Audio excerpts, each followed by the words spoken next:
Leave me alone. She pressed send, her heart pounding.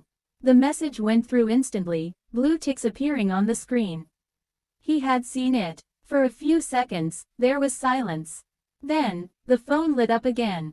One message, 2 words, too late, and before she could even breathe, her screen flooded, 15 missed calls. Lena threw the phone on her bed, stepping back as if it had caught fire.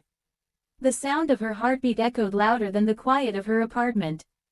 Outside, the night in Moscow was frozen, the snow falling like feathers, soft but merciless. She wrapped her arms around herself and whispered, "It's over, it has to be." But deep inside, she knew that when you walk away from a man like him, it's never over. 3 months ago, he was just a rumor. They called him Viktor Mikhailov, the ghost of Moscow. No one had ever seen him lose his temper, yet men disappeared after one wrong word. He ran half the city, quietly, efficiently, ruthlessly. And somehow, he fell in love with her. Not because she wanted him to. Not because she played his games. But because she didn't. Lena was ordinary, a journalist with tired eyes and dreams she was too scared to chase. She met him while covering a story about underground networks, the kind of world you never write about openly. He found her before she found the truth. She remembered that night vividly. A quiet bar, smoky air, a man in a dark suit sitting alone. When she asked if she could interview him, he smiled. That was the first time she saw those eyes, cold, unreadable, and dangerous. "You don't interview ghosts," he said softly. "You just listen." She should have left that night. But something in his voice pulled her closer. It wasn't charm, it was gravity. The kind that drags you in until you forget what light feels like. They started meeting in secret. Coffee in hidden corners. Late night drives through the silent city. He never told her what he really did, and she never asked. Some truths are better left buried. But love, no matter how forbidden, has a way of making you reckless. He wasn't gentle, but he was real. With her, the man everyone feared became human. He'd tell her stories of his childhood, how he grew up with nothing, how the world taught him to bite before it bites you. Sometimes, she'd see that look in his eyes, the one that asked silently, "Do you see me, or the monster they say I am?" And she always answered with her silence, because she didn't know. Then one night, she saw it, the side of him he tried to hide. A deal gone wrong, men shouting in Russian, the flash of a gun, the look in his eyes when he pulled the trigger. The man fell, blood spread on the marble floor. Viktor didn't even blink. That was the night Lena ran. She left without a word. New number, new apartment, new life. But how do you escape a man who owns the city's shadows? For weeks, she lived in fear, every knock, every ringing phone, every unfamiliar car outside. Until finally, nothing happened. The silence became her only comfort. She thought maybe, just maybe, he let her go. Until tonight, her phone buzzed again. A new message. Open the door. Her breath caught. She turned slowly toward the entrance. The hallway was quiet. No footsteps. No shadows under the door. But she could feel him, that same heavy presence that used to make her heartbeat quicken, that used to make her feel alive and afraid all at once. She typed back with shaking hands. "If you come here, I'll call the police." The reply came instantly. "They already work for me."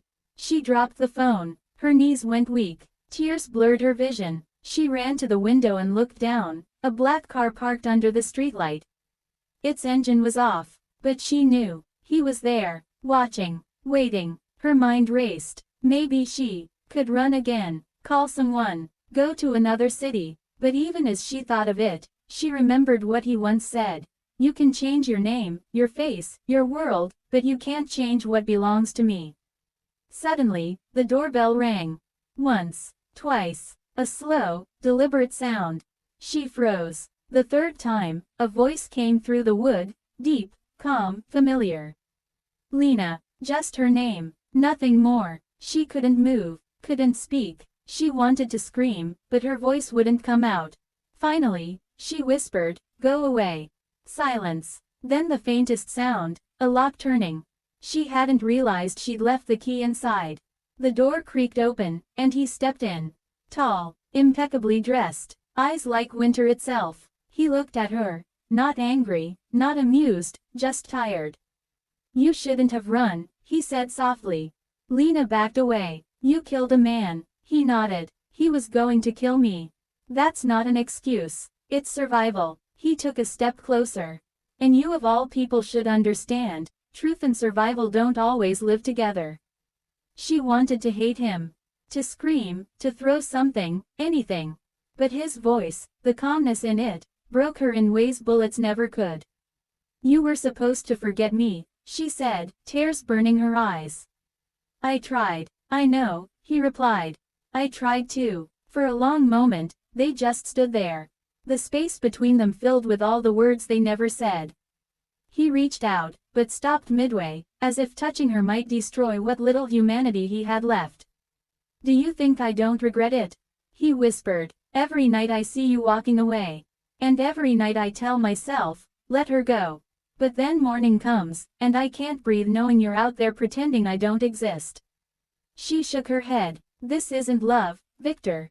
It's obsession." He smiled faintly. "Obsession keeps people alive in my world." He walked past her, to the window, looking out at the snow. "Do you know what happens to people who know too much?" She swallowed hard. "You wouldn't." "I already have," he said quietly. "Many times." Then he turned back, eyes softening. "But you're not them." He took out something from his coat pocket, her old necklace, the one she'd left behind. "I kept it," he said. "Not because I wanted to own you. But because it reminded me that I could still feel something human." Lena's tears fell silently. "Then let me go. If you really feel anything, let me go." He stared at her for a long time, and for a fleeting moment, she thought she saw conflict in his eyes, the war between love and control, between man and monster. Then he exhaled slowly, setting the necklace on the table. "You think walking away will make you safe.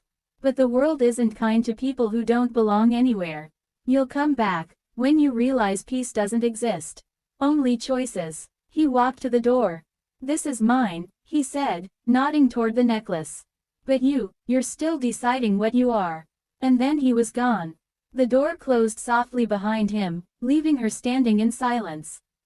Her body shook, not from fear, but from the weight of what just happened. She sank to the floor, clutching her knees, the sound of her own heartbeat echoing in her ears. 15 missed calls, 1 text, and a man who refused to disappear. Days passed. She didn't hear from him. Not a message, not a sign. But something had changed inside her.